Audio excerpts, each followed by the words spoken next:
진짜 제가 어디 책에서 보고 베낀 게 아니고 내가 성경을 읽어갖고 만든 것이니까 이건 진짜 오리지널입니다.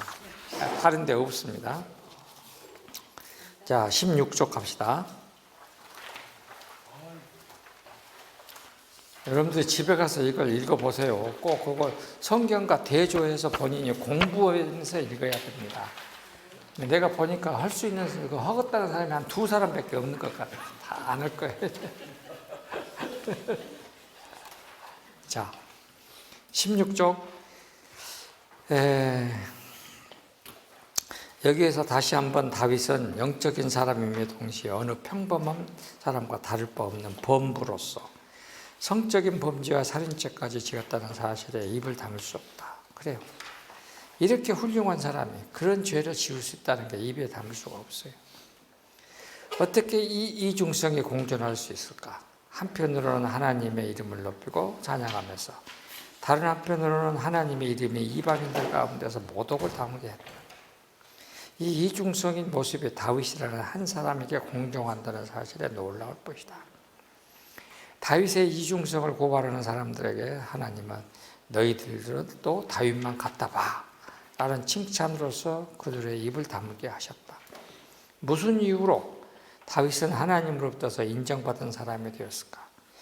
일반 보통 사람과 다른 점이 무엇이었기에 하나님은 다윗을 아끼셨고 다윗의 후손에서 하나님의 아들 예수가 탄생하고 교육받게 하셨을까? 여러분들에게 언젠가 말씀드렸는가 모르는데 맨 처음에 했는 것 같은데 왜 하나님이 다 많은 사람들 다 놔두고 목수 요셉이라는 다윗의 후손에게 예수님이 태어나게 했고 그 유아 시절의 교육을 거기다가 맡겼을까? 여러분들은 성경을 읽으시면서 그냥 읽으셨겠지만 그때 그 목수 요셉과 같은 남자가 수없이 많이 있었을 텐데 왜 거기에다가 맡겼을까? 내가 맨 처음에 여러분과 공부했던 내용에 그거 다 들어있어요. 맨 처음에 공부했던 내용. 한번 가서 한번 공부 생각해 보세요. 그리고 성경을 읽으면서 우리 같으면 그러면 살인죄도 짓고 간음죄도 짓고 우리 같으면 지금 우리 동네에 그런 사람이 있다고 그럽시다. 우리 학교 안에 그런 사람이 있다고 그럽시다. 여러분들은 천하 없는 일을 해도 우리는 어떻게 하겠어요? 저 새끼 나쁜 놈이에요. 그러잖아요. 천하 없는 좋은 일을 해도 저거 나쁜 놈이에요. 그런데 하나님은 다윗을 받아줬잖아. 참 이해가 안 돼. 나름대로 답을 찾아보는 것입니다. 맨 밑에 줄, 다윗은 하나님의 두 속성을 충족시켰는데 첫째는 사랑의 하나님께서 죄인들에게 베푸시는 용서를 실천하였고 둘째는 의로우신 하나님께서 용서는 하시되 죄와 죄인에 대하여 처벌을 하셔야 한다는 것을 깨닫고 죄인으로서는 다윗은 자신의 죄가를 끄덕여갖고 동의하고 잡아가고 죄과에 따른 처벌까지 달게 받았던 사람이 다윗이었다. 그러니까 다윗은 어찌 보면은 우리를 대표하여 죄를 지은 사람이다. 그래서 다윗은 또한 우리를 대표하여 하나님께 가장 처벌도 많이 받고 가장 크게 사랑도 많이 받았던 사람이었다. 그래서 꼭 다윗같이 살면 굉장히 힘들고 괴로운 일이지만 하여튼 그렇게 해서 우리에게 하나의 example을 보여주신 분이다라고 생각을 하는 것입니다. 그러면은 나는 다윗을 하나님이 그렇게 이뻐하셨던 이유는 사울을 죽이지 않고 용서한다 생각해. 무엇보다도 그 표 안에 넣어놨으니까 여러분 그것도 읽어보시고. 그러면 다윗이 왜 사울을 안 죽였을까 하는 것. 딱 죽일 수 있는 기회고 이게 더 괜찮은데 왜 안 죽였을까? 여러분들도 이제 진짜 미운 놈 잘못된 거 보면 속이 시원해잖아요. 그런데 다윗은 그 미운 놈이 잘못되는 것을 굉장히 안타까워했단 말이에요. 가슴 아파하고. 그것이 우리하고 첫 번째 다른 점이라고 나는 생각해. 사울은 분명히 잘못돼야 되고 잘못되게 했고 잘못된 길로 갔기 때문에 우리 같으면 봐라 새끼, 내가 말한 대로 꼭 되구만. 우리는 분명히 그러고 있을 텐데 다윗은 그런 사울을 무지무지 가슴 아파했다. 난 그것이 이해가 안 돼. 그래서 다윗은 예수님의 마음, 한탄하심, 후회하심, 이 마음이 있을 것 같다는 생각이 들어요. 자, 봅시다. 1번. 다윗의 온유함과 궁휼의 여김의 근거는 사람의 생명은 여호와께 있다는 믿음이었다. 그리하여 다윗은 사울의 생명을 자신의 손으로 끊을 수 없었다. 왜? 1번. 다윗에게 사울은 하나님께서 창조하셨고 왕으로 세우신 사람이었다. 그리하여 나 다윗의 하나님의 허락도 없이 그 왕을 죽이는 것은 하나님의 창조하심과 왕으로 세움을 중단시키는 범죄, 그것도 하나님의 계획을 사람이 관여하는 신성모독의 행위였기 때문일 것이다. 이해가 되죠? 표현이 맞습니까? 네. 2.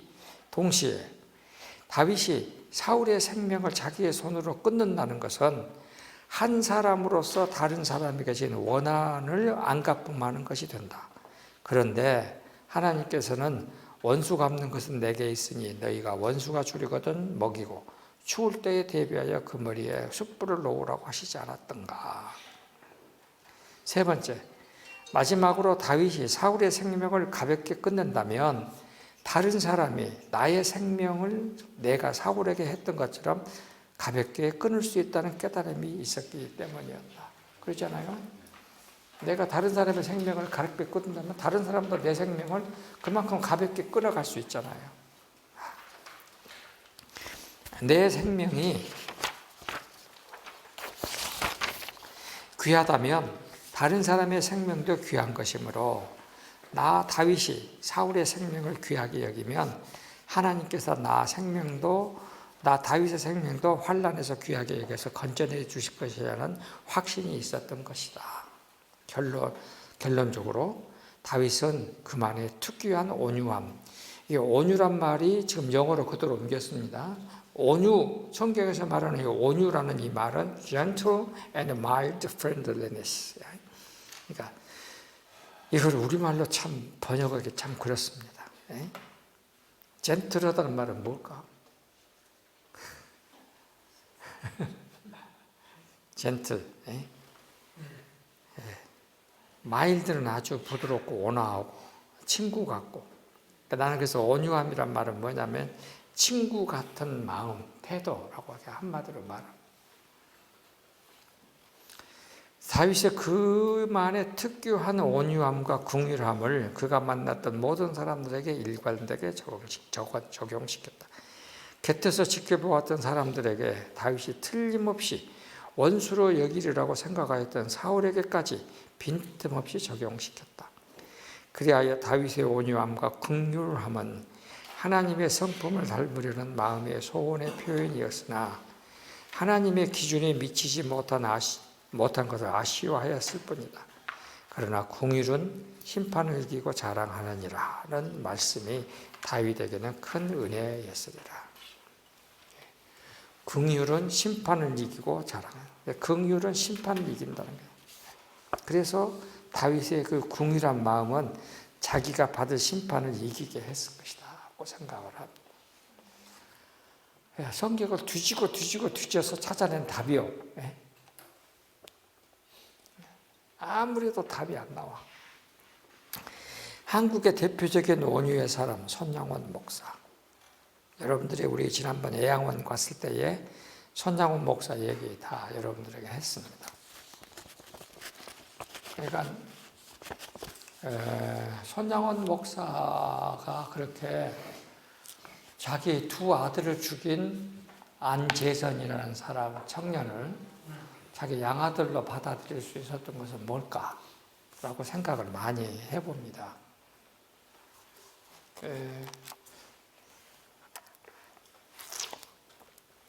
근데 그렇게 되기까지는 손양원은 1939년 7월에 애양원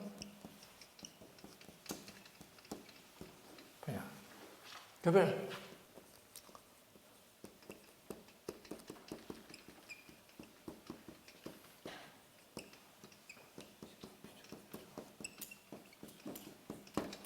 그러니까 요 손양원 목사가 1938년 2월에 신학교를 졸업해요.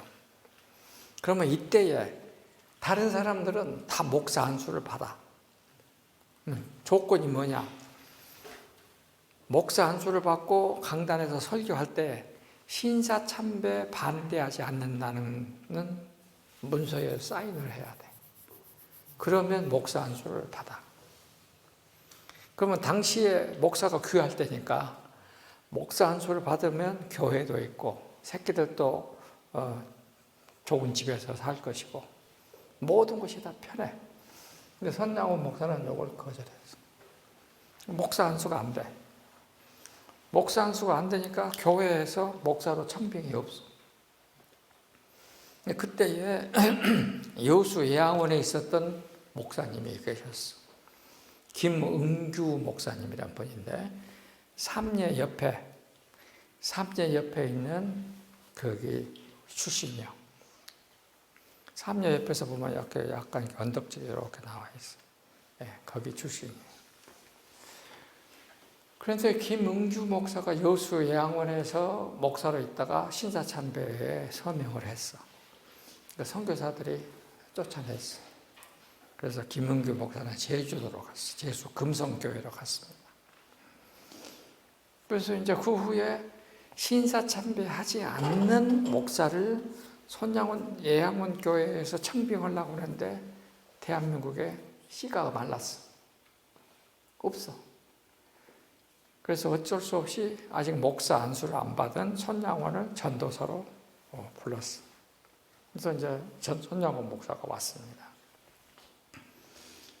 근데 손양원 목사의 별명이 손불이야. 불같이 기도하는 사람. 그래서 별명이 손불이었어.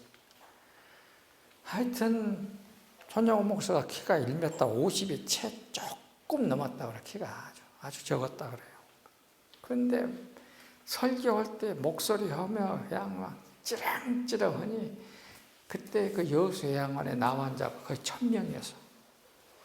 거기 우리 지난번에 갔던 거제 1000명 정도 있었어요. 근데 그 사람들을 그 적은 체구에 휘어잡고 설교하는데 말이야 진짜로 난리가 났어. 그래가지고 1940년 9월이 우리가 말하는 불령선인 예비검속이라 그래요. 그러니까 대한민국에 일본을 반대하는 명령을 따르지 않는 조선 사람을 예비검속을 해요. 9월에. 근데 손양원 목사는 4월에 잡혀 들어가. 9월 달인데 미리 4월 달에 잡혀 들어가. 그래가지고 여수경찰서에서 17개월 동안 미감으로 있어. 재판이 많아갖고. 그러다가 재판을 받아가지고 1년 6개월을 받아. 그래서 광주 형무소로 이제 수감이 됐어요. 그래가지고 1943년 5월 16일 5.16 날 이제 출감이야. 출감하니까 여수 예양원 환자 대표, 그 다음에 뭐 아는 사람들, 가족들 다 광주 형무소에 이제 출감하니까 다 가서 기다려. 근데 안 나와. 다른 사람들은 다 나오는데 안 나와. 근데 해가 지려고 하는데도 안 나와. 그러니까는 간수장이 나와갖고 손양원 목사 가족들 오라 해갖고 손양원 목사한테 자기가 그랬다는 거야. 나가면 신사참배 반대 설교하지 않겠다는 저게 도장을 찍어라.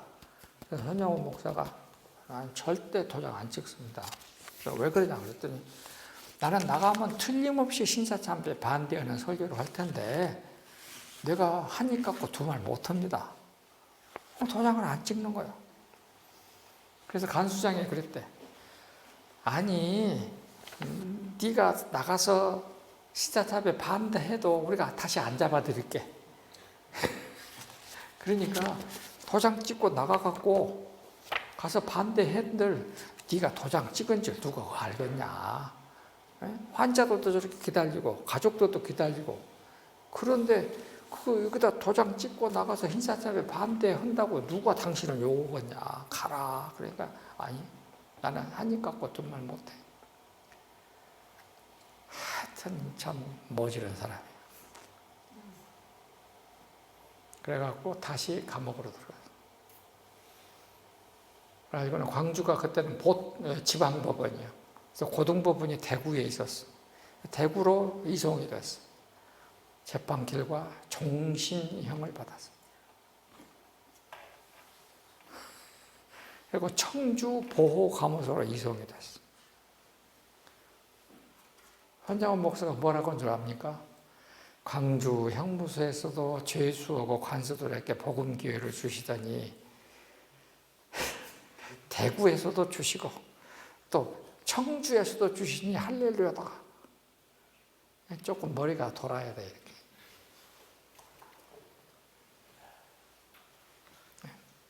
그랬기 때문에 손양원 목사가 끝까지 그렇게 간 거예요. 그러니까 손양원 목사는 그 어려웠던 시절에 그렇게 살았다니까. 나중에 이제 내가 여기 지금 뒤에도 써놨건데 주기철 목사가 손양원 목사보다도 5살이 많습니다. 네, 근데 선생님이요. 부산 초량교회 경남 성경학교 선생님이야. 네, 그런데 두 사람 다 똑같아. 비슷해. 네, 그런 사람이었어요. 그러니까 손장훈은 자기 아이를 죽인 청년을 자기가 그렇게 이제 받아들여 주는 것입니다. 그러니까 여러분이 알다시피 48년 10월 19일부터서 25일까지 여순 사건이라고 하는 14연대 반란 사건이 일어납니다. 그때에 그 같은 클래스메이트 손동인 동신 그러는데 여러분들은 동인 동신 하면은 이름은 많이 들어봤을 거예요. 동인 동신. 근데 이분들이 나이가 얼마냐면은 1925년, 1931년이야. 여기 계신 여러분들 할아버지요, 지금. 1925년, 1931년이요. 예, 그리고 이제, 여기 이제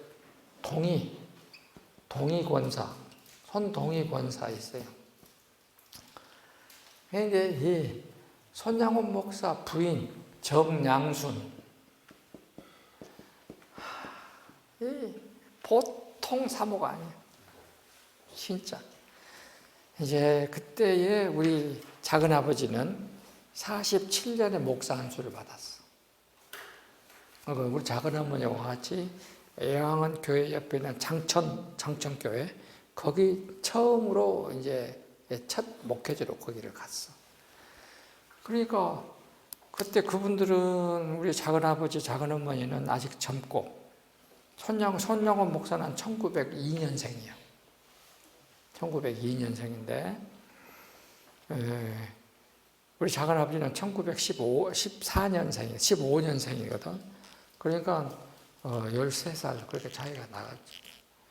그런데 이제 정양순 사모 결혼해갖고 손양원 목사가 계시니까 손양원 목사한테 인사하러 갔던가 봐. 그러니까 이제 젊은 세댁 목사 사모하고 우리 작은아버지가 가니까 정양순 사모가 커피를 타서 줬대. 커피. 그러니까 지금은 커피가 참 그러지만 그때는 커피가 어쩌겠습니까? 커피를 딱 주니까 안 먹어보던 사람이 먹으려고 하니까 이것이 이제 머리에 넘어가지 않겠지. 그랬더니 뭐라 그러냐면 작은어머니가 나한테 그래. 그 비상 안 땄으니까 먹소. 그러더라.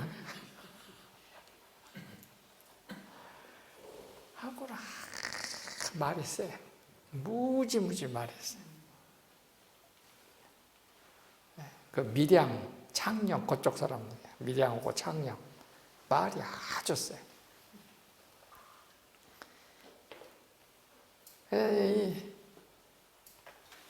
아마 부인이 그렇게 셌기 때문에 손양원 목사도 셌는가 몰라. 그걸 맞설려면은 세지 않으면 이것이 안 되는가. 굉장히 셌어.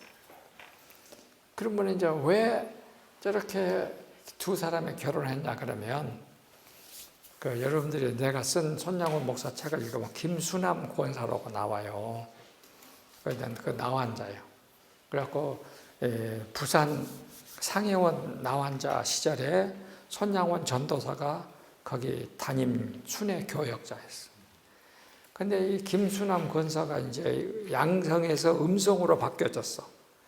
그래가지고 자기 시골 마을에 고향 집에 가가지고 있다가 손양원 목사를 그 고향 교회에 목사님한테 청거해갖고 부흥회를 했어.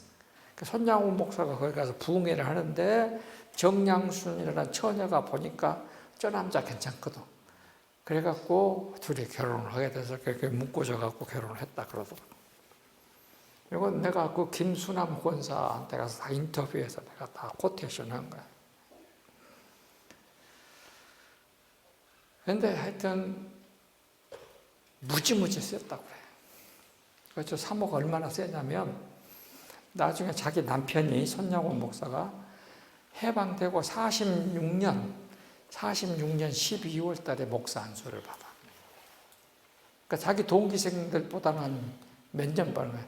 46년, 8년 늦도록 목사 안수를 안 받아. 못 받아. 이제 그 정도 센 사람이야. 그런데 자기 남편이 경남노회에서 목사 안수를 받았다 이거야. 그런데 그 경남노회가 나중에 그 교회가 고심파라가 됐어. 그러니까 정양순 사모가 해방 후에 고신하고 우리 예장치고는 지금 47년부터 갈려지거든. 47년부터 갈려지다가 52년에 완전히 갈려져요. 그러니까는 그 나환자들 중에 음성을 데리고 예양원 밖으로 나와갖고 여기다 교회를 세우고. 손양원 목사 돌아가시고 난 뒤에. 그래갖고 지금도 예양원 교회 가면은 그 공항 길 건너편에 정양순 사모가 세운 교회가 있어, 지금도. 그래갖고 고심파 교회가 있어. 그만큼 세.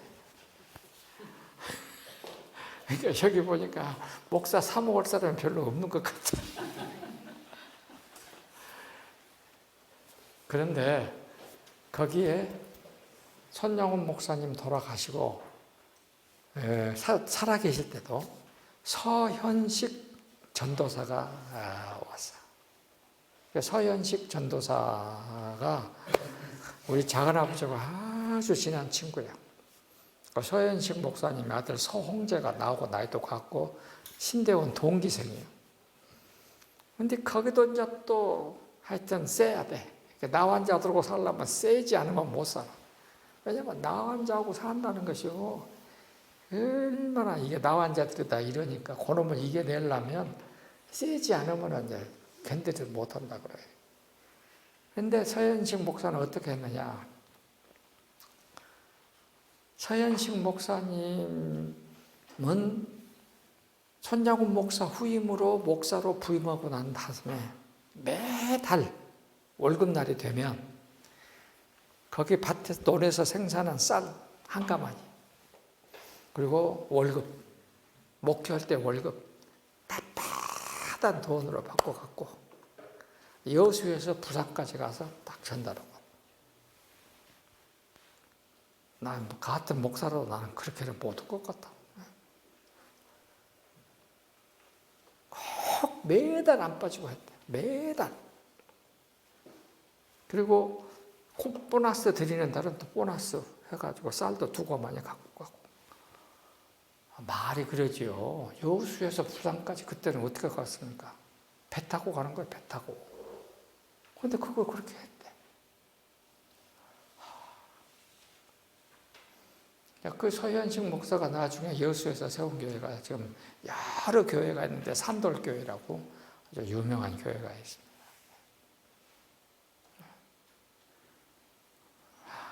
그러니까 나는 요즘에 어떤 생각을 많이 하냐면 한국교회가 오늘 이렇게 사는 것은 여러분과 내가 잘나서가 아니고 우리 선배들이 그렇게 살으셨기 때문에 내가 예수님 열심히 믿으면 자손 3, 4대까지 복을 준다고 해서 그 복을 누리고 사는 거지 우리가 잘나서가 아니다 하는 생각을 많이 해봐요. 그래. 그런데 이 손양훈 목사가 거기 예양원 가는 그 동네가 원래 우리 이 차씨들의 중시조가 황해도 연안에서 와서 세운 마을들이에요. 그래서 덕양 가면 덕양교회라고 있는데 거기가 전부 다 원래는 우리 차씨들 마을이었어. 그래서 여수 예양원도 원래 차씨들 마을이었어. 저기다. 그런데 그러니까 우리 작은아버지는 목사 안수 받아갖고 그때 서울이고 뭐 교회가 갈 데가 많은데 우리 조상이 있는 교회 장천교회 간다고 그 시골까지 온 거야. 그러니까 우리 작은아버지도 정신이 조금 이상해. 하여튼 예수 잘 믿는 사람들은 조금 모질해야 돼. 거기에 비하면 나는 조금 덜 모질해.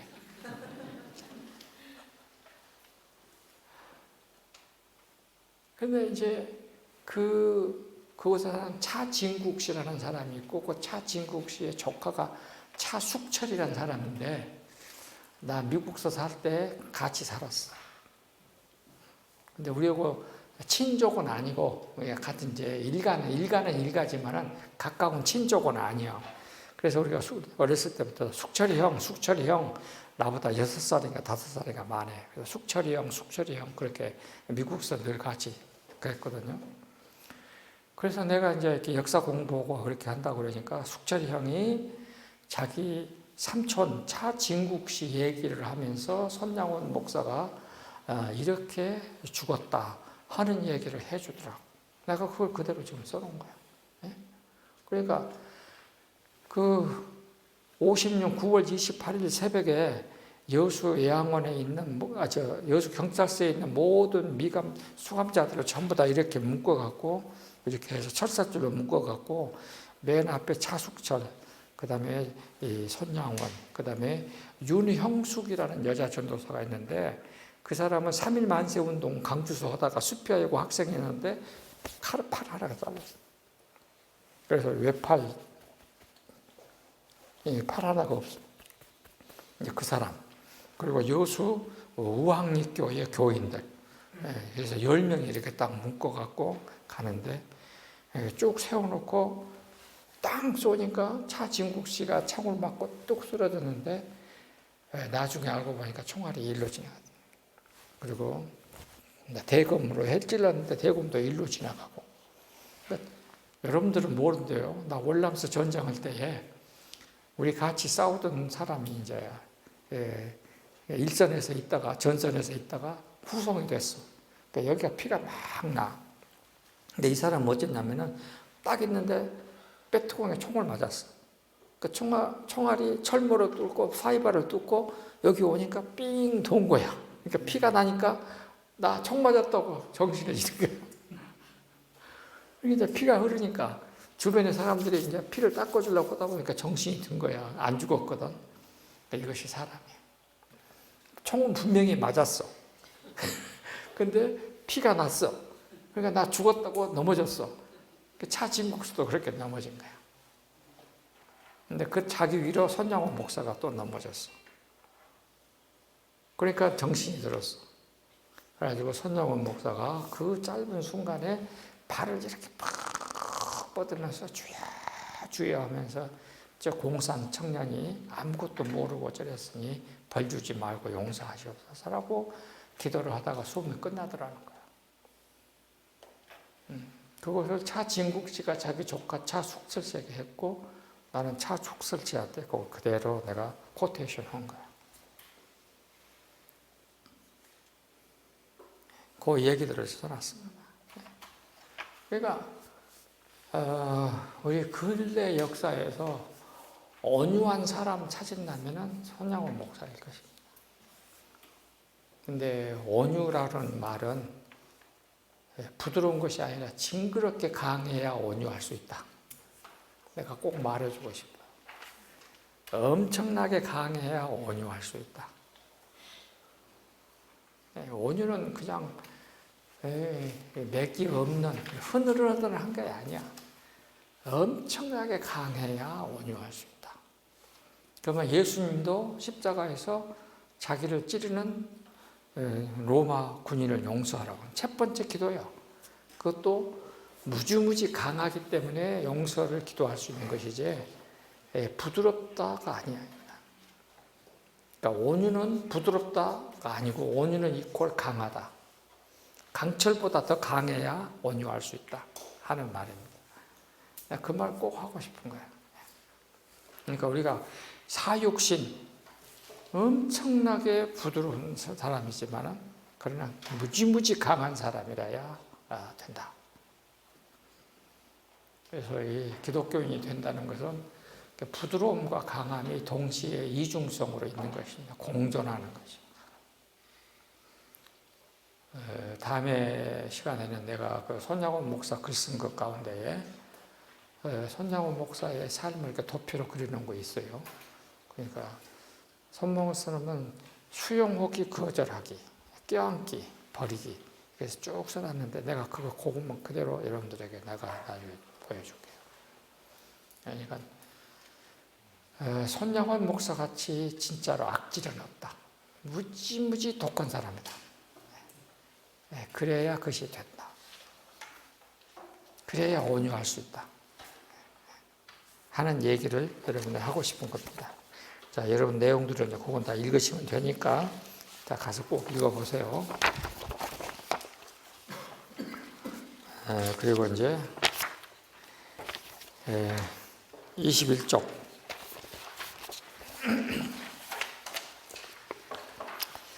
이제 하나님과 이웃과 세상 이 관계입니다. 자, 우리가 지금 뭘 하고 있냐면은 하나님과 나. 요거는 마태복음 5장 3절, 4절, 6절, 8절이에요. 그래서 하나님과 나의 관계가 심령이 가난한 자, 애통하는 자, 의에 줄이고 목마른 자, 그 다음에 여기는 뭐요? 마음이 청결한 자. 요 네 가지는 하나님과 나와의 관계 정립이에요. 여기다가 이웃, 요것 가운데서 이웃을 만나. 이것이 어디요? 5절, 7절이에요. 그러면 이렇게 됐습니다. 여기는 온유, 그 다음에 긍휼이에요. 그러면 요 단계가 다 되면은 여기에다가 진짜 이웃으로서 세상. 그러니까 요거는 너 플러스 세상이야. 너와 세상이야. 여기에 가서는 어떻게 하냐. 화평케 하는 자. 화평케 하는 일을 해야 됩니다. 플러스 뭐냐. 의를 위해서 박해받는 자.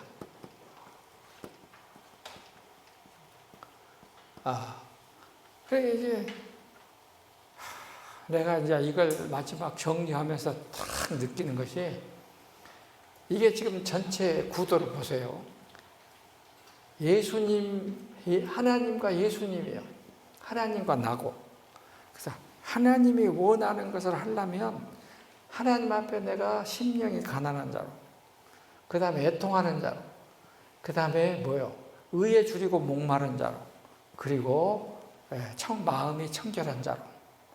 그래서 낀 것이 없이 하나님과 올바른 관계가 이루어져. 예수님이 그랬어. 그래서 여기에 다 한마디로 말하면 예수님은 하나님께 순종으로 왔고, 우리 사람은 뭐냐? 죄 회개, 죄에 대한 회개하는 자로 나가는 거예요. 우리 사람은 요 3, 4, 6, 8절은 우리는 죄, 회개, 이것으로 나가는 거예요. 그러면 이 관계 속에서 나는 우리의 이웃들에게 나에게 행한 모든 것을 다 덮어주고 용서하고 친구처럼, 원수를 친구같이 받아줄 수 있는 넓은 마음을 가진 사람이 되는 것입니다. 이런 태도를 가지고 이제 우리가 여기 이웃 플러스 이웃이 되면은 뭐가 됩니까? 세상이 되는 거예요. 그래서 세상이 만들어집니다. 그러면 이 세상이 만들어졌는데 이 세상에서의 삶은 화평이 안 돼. 화평이. 평화라는 것이 없어요. 평화. 그러면 우리는 이 세상에 나가서 이 세상을 화평케 하는 자는 누구와? 하나님과. 이 세상이 하나님과 화평하는 세상이 되게 하는 일을 해야 돼. 근데 그 일을 하면은 당연히 뭐가 따르느냐? 박해가 따른다. 그러니까 하나님의 화평은 예수님의 박해를 통해서 이루어진 거예요. 그래서 나는 이 팔복 선교는 예수님이 뭐냐? 예수님이 지금 예루살렘에 가셔서 십자가에서 죽으심으로 세상을 화평케 한다는 얘기를 하고 계십니다.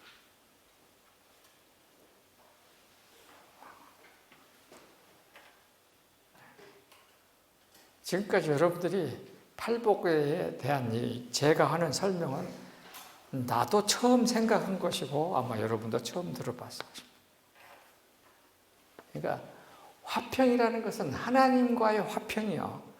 내가 이렇게 여러분과 평화롭게 산다는 말이 아니고 하나님과 내가 화평하게 되면 그런 사람들이 모이면 세상은 화평해지는 거예요. 근데 그거를 꼭 반대하고 회방 놓는 놈들이 있어. 그놈들은 우리를 박해해.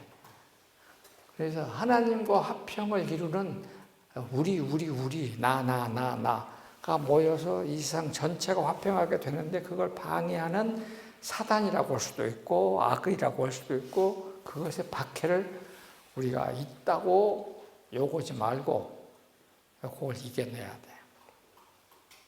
안 되면 견뎌내야 돼. 박해를 내가 받으면 돼.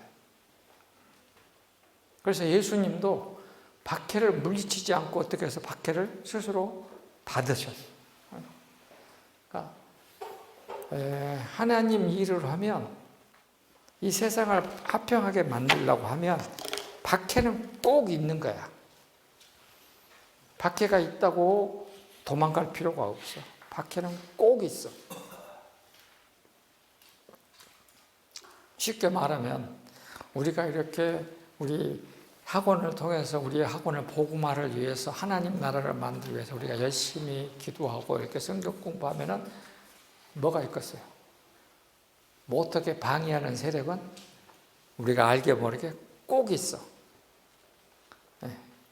그래도 미워하지 말고 그래 네 때문에 나는 더 잘나. 난 속으로 그렇게 생각해. 방해하는 사람이 있으면 그래 네가 방해하는 것은 내가 지금 잘하고 있다는 칭찬이요. 좋아 고마워 땡큐 하고 가는 거요.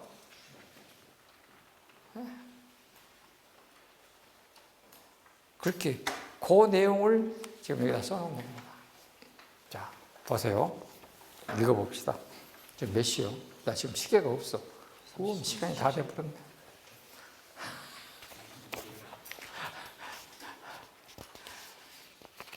여수까지 가실 분이 있어갖고 내가 좀 더 하자고 말 못 하겠네. 그러나 나는 이번 이 팔복을 공부하면서 진짜 엄청난 걸 깨달았어. 그러면 이렇게 팔복을 깨달은 우리가, 팔복을 받은 우리는 세상에서 어떻게 사느냐? 소금과 빛으로 산다는 거예요. 그러면 여러분들은 지금까지 설교하시고 설교 들을 때 소금과 빛은 뭐 성스럽습니다. 깨끗하게 합니다. 뭐 이런 식으로 들었을 텐데 성경을 보니까요. 소금이 만일 짠 맛을 잃으면 그랬어요. 아무 쓸데없이 밖에 넣어서 버려질 뿐이다 그랬죠. 그러면 소금은 짠맛이요. 그런데 그래서 이게 원어를 공부해야 된다는 말을 하는 거예요. 이번에 깜짝 놀랐습니다. 짠맛을 잃는다는 말을 우리가 짜다, 짜다 하는 이 단어를 안 쓰고 뭐 썼냐면은 바보 멍청이가 되다는 단어를 썼어.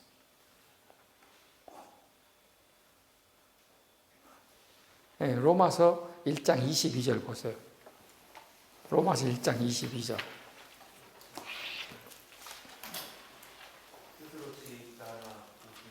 스스로 지혜 있다 하나 우준하게 돼요. 그래서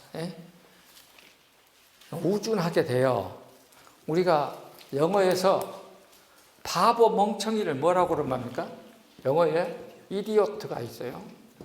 그런데 진짜 아무것도 모르는 생각이 하나도 없는 바보 할 때는 모론이라고 그래요. 모론. 백치.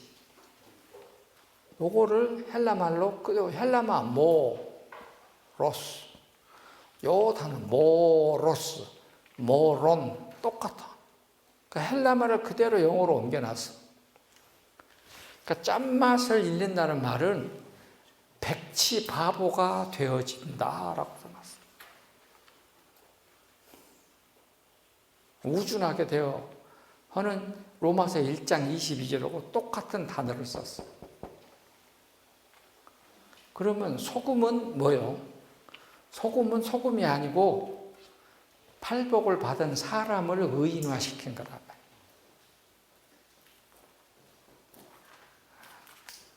그러니까 빛도 빛이 아니고 팔복을 받은 사람이요.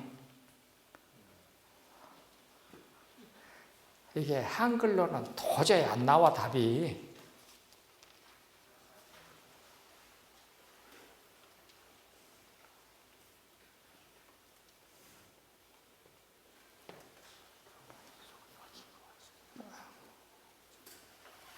멀리 오셨으니까 이 정도로 내가 서비스 해갖고 보내야지. 내가 속이 좀 편할 것 같아.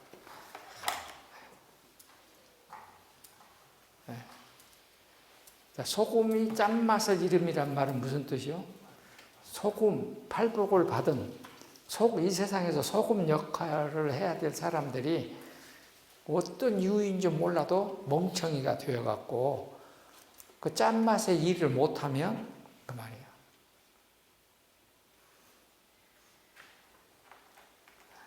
그러니까 이 세상을 이 하나님의 화평의 세계로 만들려면은 그 사람들을 뭘로 만드는 악의 세력은 항상 우리를 뭘로 만드는 거예요? 바보 멍청이로 만들어 간다는 것이죠. 그러니까 여러분들이 하나님 일을 하려고 나섰는데 박해가 있다, 어려움이 있다. 그건 절대로 물러서면 안 되는 거예요. 절대로 물러서면 안 돼요.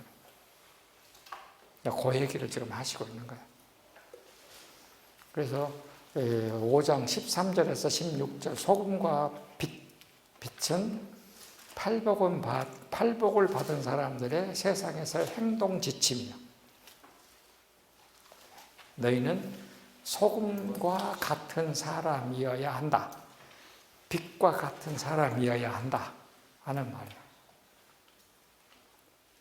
그러니까 자기 정체성은 소금이고 그 다음에 행동 방향은 짠맛을 잃지 않는다. 빛은 뭐요? 정체성이고 등경 위에 있다. 불 받침대 위에 있어야지 불 밑에 있어서는 안 된다 하는 것은 행동 지침이에요.